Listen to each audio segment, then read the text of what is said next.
So in just 3 weeks, and I cannot even believe those words, 3 weeks, we move our daughter into her dorm at the University of Georgia. Go Dogs. And as crazy as it is, Tony and I have finally reached the point where we are really excited for her.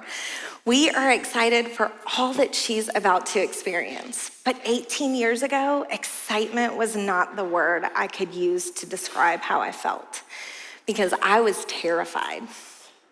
Our story did not start the way we thought it would, the way we hoped it would, or the way anyone else thought it would. Because I graduated from the University of Georgia on June 20th, 1998. And it was just 6 weeks after that I found out that I was pregnant. See, growing up, I was a rule follower. Like, I was really good at being good. I was popular. Please don't hear me say I was cool, because that is not the reason. I was just in charge of everything, so everybody knew who I was. I graduated at the top of my class. I went on to UGA. After I graduated there, I had a great job in IT at the Home Depot. And I was living with 2 of my college sorority sisters in this great apartment in Buckhead. And even though my faith was really important to me when I was in high school, probably like a lot of you in this room, when I went off to college, I just put my faith aside. So when Tony and I started dating, I didn't set boundaries when it came to sex. And even though my plan was to wait until I was married, when you don't have boundaries in place, it's really hard to stick to that plan. So when I found out that I was pregnant, I pretty much lost my mind. Tony has a way better version of the story. He said maybe one day we'll let him get up here and tell his version. But I'll just say I was not the nicest person. So I ended up ending our relationship, and we spent the rest of my pregnancy not together. And the crazy part is that Tony never wavered. He wanted to fight for us. And I don't know why I didn't want to fight for us too.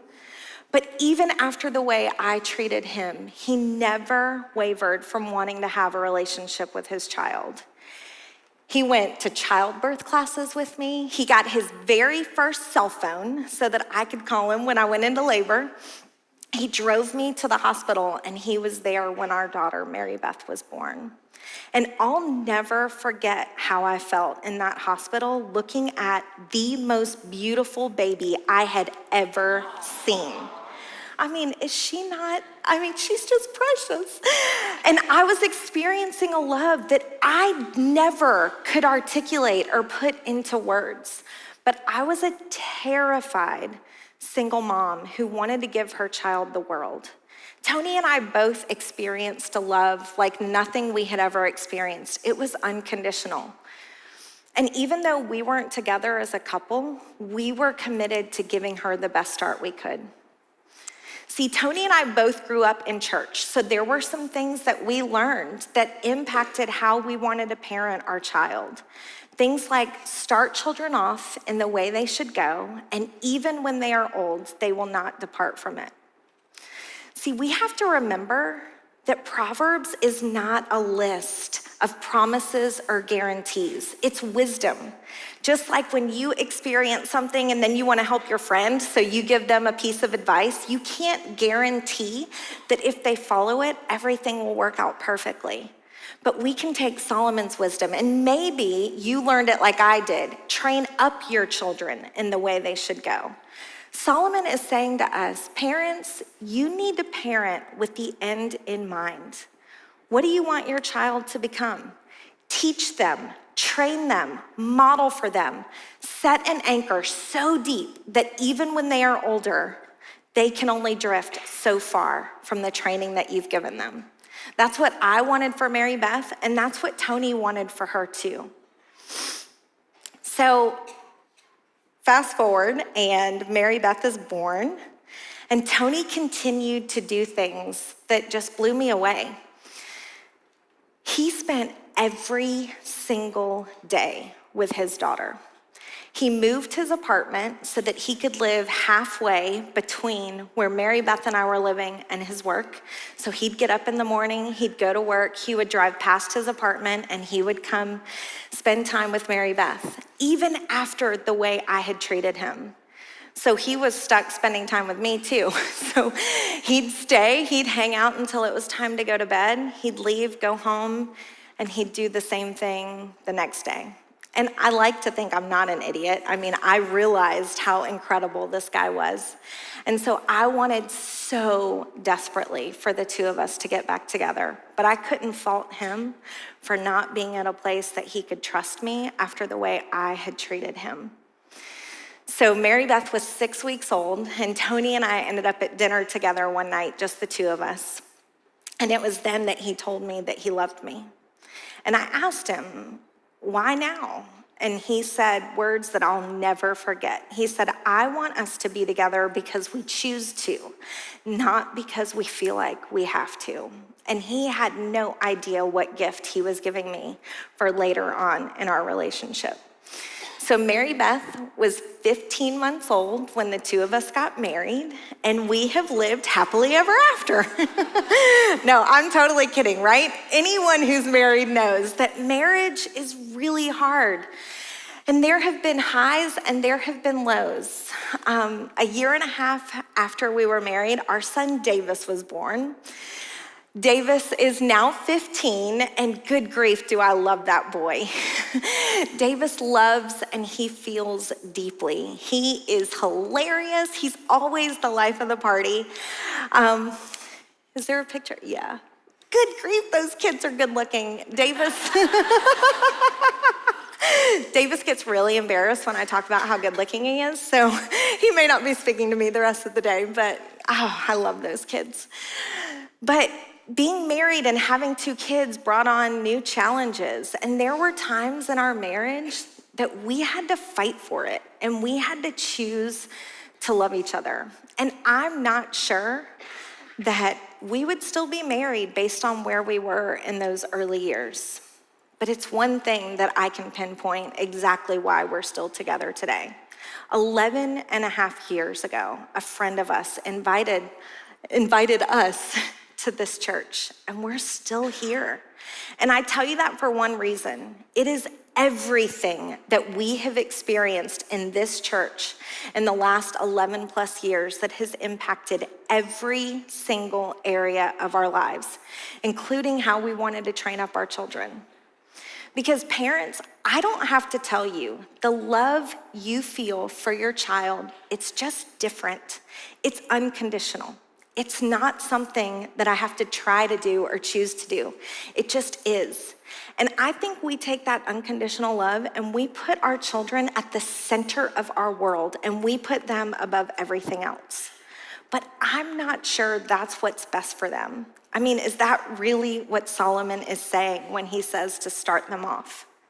For Tony and me, we realized that for Mary Beth and Davis, if we put them at the center of our world, they were likely to grow up to be adults who think the world revolves around them, probably selfish, self-centered, and really fragile, because at some point, they are gonna realize that the world does not revolve around them, and then what are they left with? And if those aren't the adults that we wanted them to become, then we had to change what we were training them to be.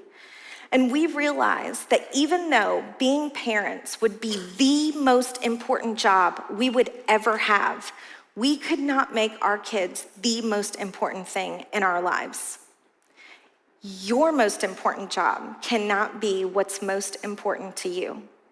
See, Solomon says, start your children off in the way they should go, and even when they are old, they will not depart from it. As much as we want them to, our kids do not stay little forever. They grow up and they become adults. Are you training your kids to be adults one day? For Tony and me, we realized instead of parenting the kids that were in front of us each day, we needed to parent the adults who would one day leave us. It probably looks different for you. For us, we decided that we wanted our kids to love God and love others. And if that's what we wanted them to grow up to be, then we had to model it for them.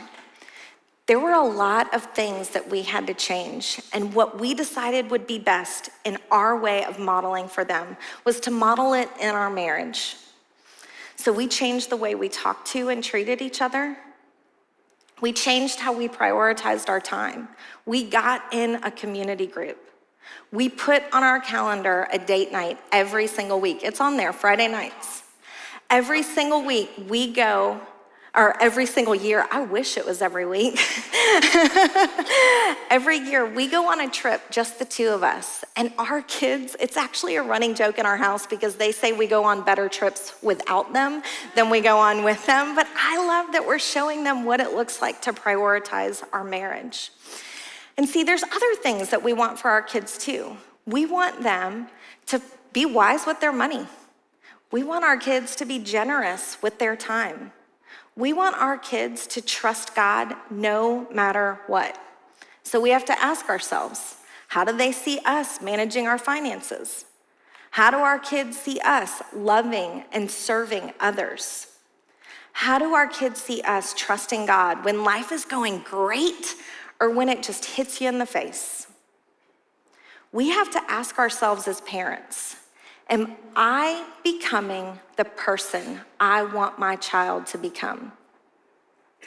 Regardless of where we are, your story probably looks a lot different than mine, but as parents, that's a question worth asking. Am I becoming the person that I want my child to become?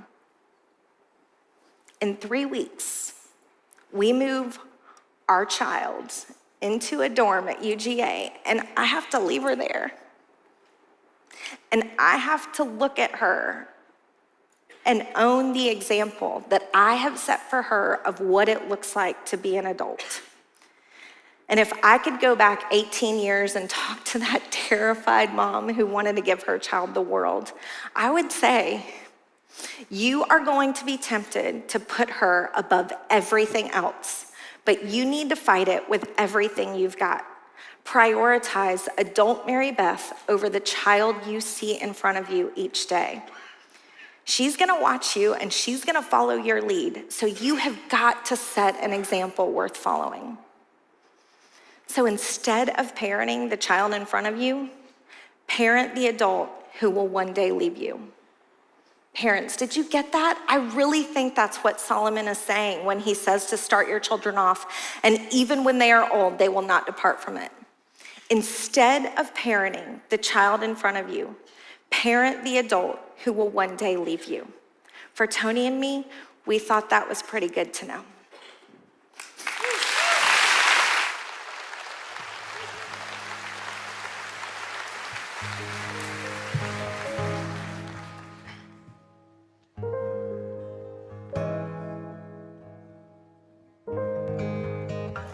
In my daughter's eyes, I am a hero. I am strong and wise, and I know no fear. But the truth is plain to see. She was sent to rescue me. I see who I wanna be in my daughter's eyes.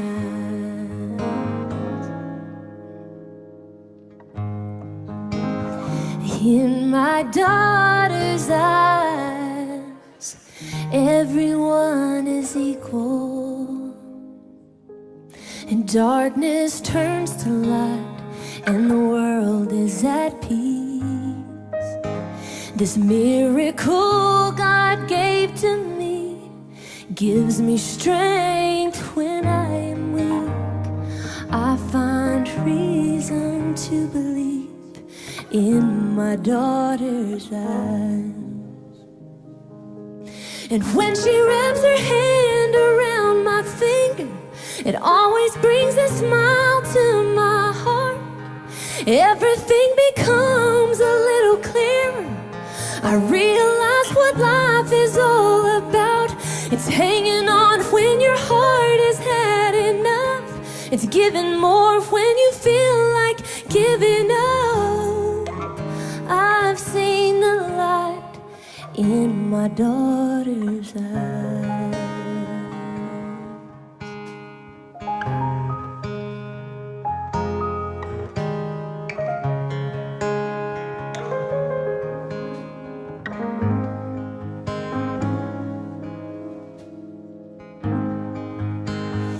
In my daughter's eyes, I can see the future,